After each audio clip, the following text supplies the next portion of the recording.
regionais e a escala interurbana, cujo protagonismo, embora o diagnóstico também se produza aqui, passa ao Ministério das Cidades. Adiante, por favor.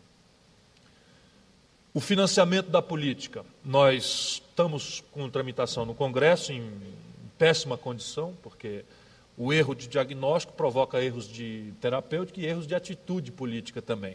O presidente Lula, aceitando essas ponderações, criou um fundo, propôs ao Congresso Nacional a criação de um Fundo Nacional de Desenvolvimento Regional, vinculado a essa lógica de um plano que seja personalissimamente distribuído conforme a compatibilidade desta realidade em subescala, ou macro-regional, ou mesorregional, ou local. Esse fundo, infelizmente, os governadores das regiões mais pobres entendem que o melhor destino deles é dividir um pedacinho para cada um, hipertrofiando a lógica individualista fora da abrangência de uma estratégia nacional. E a agenda particular de cada um somada não é a agenda do país, ao contrário do que se pode pensar. Entretanto, nas outras ferramentas, os fundos constitucionais estão batendo recordes de aplicação. Nós saímos de uma aplicação de 3 bilhões em 2003 para 7,7 bilhões em 2005 e vamos avançando muito, isso é uma lógica de crédito. Estamos ativando esses dois grandes fundos, inclusive com frações dele vinculadas num trabalho conjunto com o Ministério da Ciência e Tecnologia ao financiamento da ciência e tecnologia, da pesquisa e da inovação nessas regiões, vinculada a esse plano que cada uma das regiões hoje possui, embora estejam abertos à crítica. E, por fim, nós aplicamos diretamente, como seed money, por assim dizer, recursos a fundo perdido na animação pioneira de atividades produtivas inovadoras, eleitas em arranjos produtivos locais, em cada um desses subespaços onde fotografia e filme são prioritariamente recomendantes desse tipo de intervenção.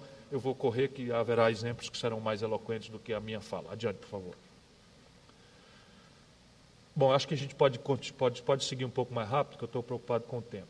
O trabalho aqui, basicamente, é foco em dinamização econômica, com base territorial definida, e um esforço de que essa dinamização econômica seja buscada pelo caminho do fortalecimento da base social local. Na prática, funciona assim: identificado um subespaço regional, suponha metade sul do Rio Grande do Sul, é a que mais agudamente caiu, não havia nenhuma ferramenta, nenhuma instituição, agora existe esse tipo de programa que basicamente chega à metade sul do Rio Grande do Sul, identifica um caos, reúne a população para esconjurar esse caos, qualifica um fórum, esse fórum vai maturar diagnóstico, vai também gerar lideranças, até se maturar institucionalmente numa agência, e a dinâmica é, com todo o assessoramento de alta linhagem que se puder dar à comunidade local, a eleição de arranjos produtivos que têm um potencial emancipador.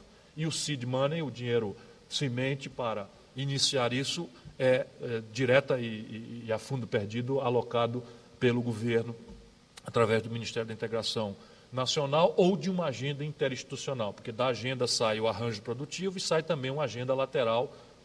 Por exemplo, na Amazônia, terminado o trabalho, descobrimos que não havia, há 3 anos atrás, senão 1.000 doutores residentes em todo o território da Amazônia. Portanto, é vã qualquer retórica que fale numa administração eficiente à complexidade que a Amazônia impõe, se nós não temos mão de obra qualificada para pensar a Amazônia. De teologia a biotecnologia, não havia 1.000 doutores residindo em todo o imenso território da Amazônia Legal.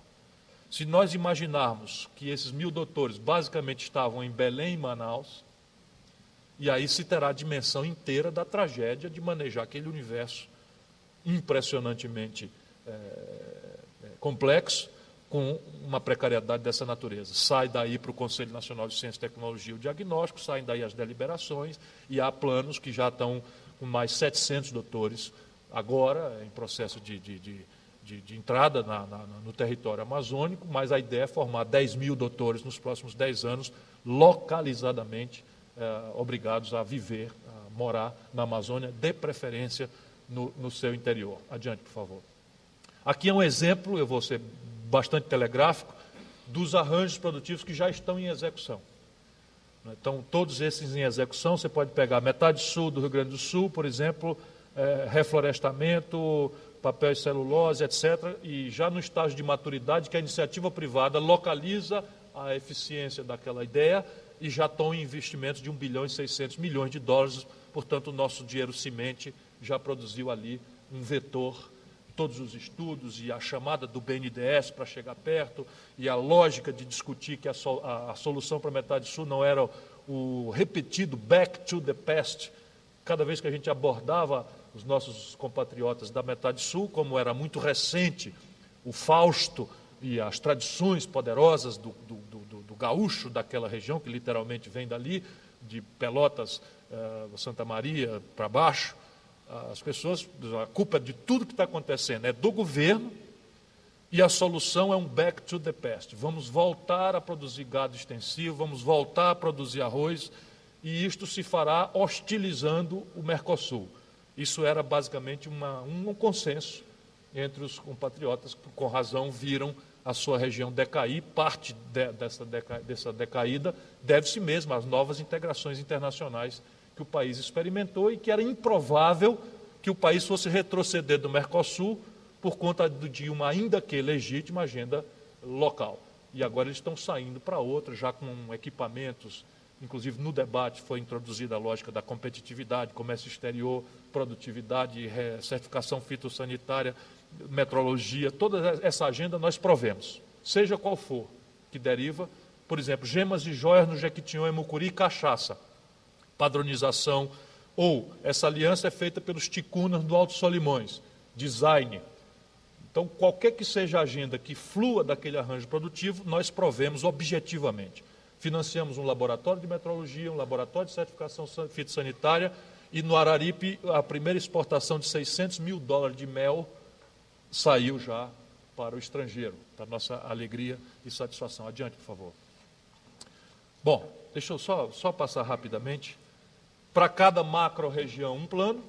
A nossa mais grave e sensível preocupação, porque os mais agudos indicadores de miséria do país se concentram nessa extensa região que é o semiárido. Foi qualificado cientificamente, que havia uma disputa, porque você dizia incentivo para o semiárido. Então havia quase que uma barganha política de você ser do semiárido ou não ser do semiárido na base do cartão de político. Agora tem um trabalho, que é basicamente, eu estou pontuando isso, porque foi trabalho de ciência e tecnologia, qualificamos o que é o semiárido, aplicamos esses critérios científicos, e hoje o Brasil tem como responder esse debate, e isso exige um plano que está com todos os arranjos produtivos também já sendo mapeados, o zoneamento econômico e ecológico, grandes elementos de infraestrutura.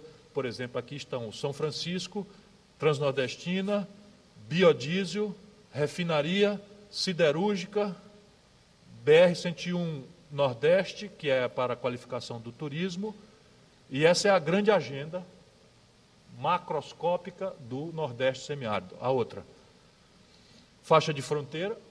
Havia toda uma lógica de que a faixa de fronteira era um muro.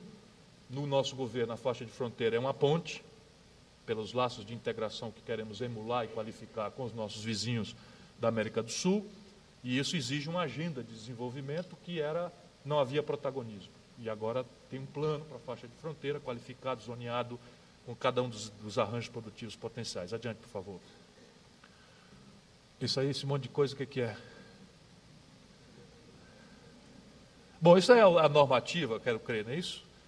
Nós, basicamente, o seguinte, o presidente Lula criou uma Câmara com 23 ministérios para agasalhar esses diagnósticos e estabelecer, nesse contexto, essa transferência do diagnóstico para o conjunto do governo.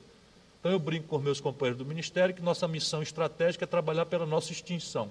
Haverá de chegar um dia em que o Ministério da Integração não seja mais necessário, porque, de fato, o governo terá entranhado a compreensão do seu território, da sua diversidade, das suas desigualdades, dos seus potenciais, no seu agir cotidiano. E, neste caso, não precisa mais um Ministério estar criando caso, lembrando essas desigualdades. Esse é o itinerário do que nós estamos fazendo nessa área. Adiante, por favor. Aí, as mesorregiões prioritárias, tem em cada uma das grandes regiões do país algumas. As 9 do semiárido, adiante, por favor. As 9 regiões do semiárido, aqui tudo já está em execução, provando que tem viabilidade, mas é imperativo que a ciência e tecnologia também olhe o Brasil assim. Porque se há uma importância grave, como eu sei que há em nanotecnologia, supercondutores, novos materiais, célula-tronco, biogenética, etc., e efetivamente há, há uma dramática necessidade de qualificar